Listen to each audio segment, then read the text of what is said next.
સુંદર, સૂરજ સુંદર, ચાંદો સુંદર, સુંદર સરિતા ને સરોવર.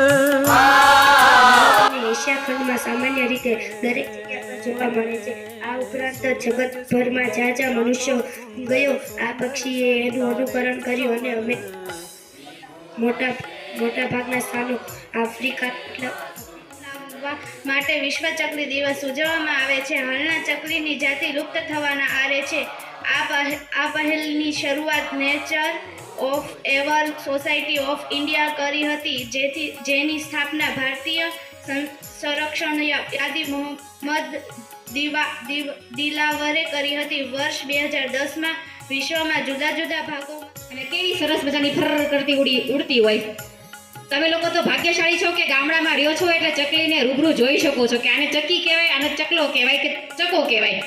શહેરમાં જોઈએ ને તો છોકરાઓને ખબર જ ન હોય, ફોટામાં જોવે કે ચકલી કોને કહેવાય તો ફોટો બતાવે અને ચકલી કહેવાય. કારણ કે ધીમે ધીમે ચકલીની પ્રજાતિ છે લુપ્ત થતી ગઈ છે. અને આનું મુખ્ય કારણ જોઈએ ને તો એક પ્રકારનું પ્રદૂષણ, મોબાઈલના રેડિયેશન. એના જે રેડિયેશન લાગુ પડે ને ચકલીને ખૂબ નુકસાન કરે.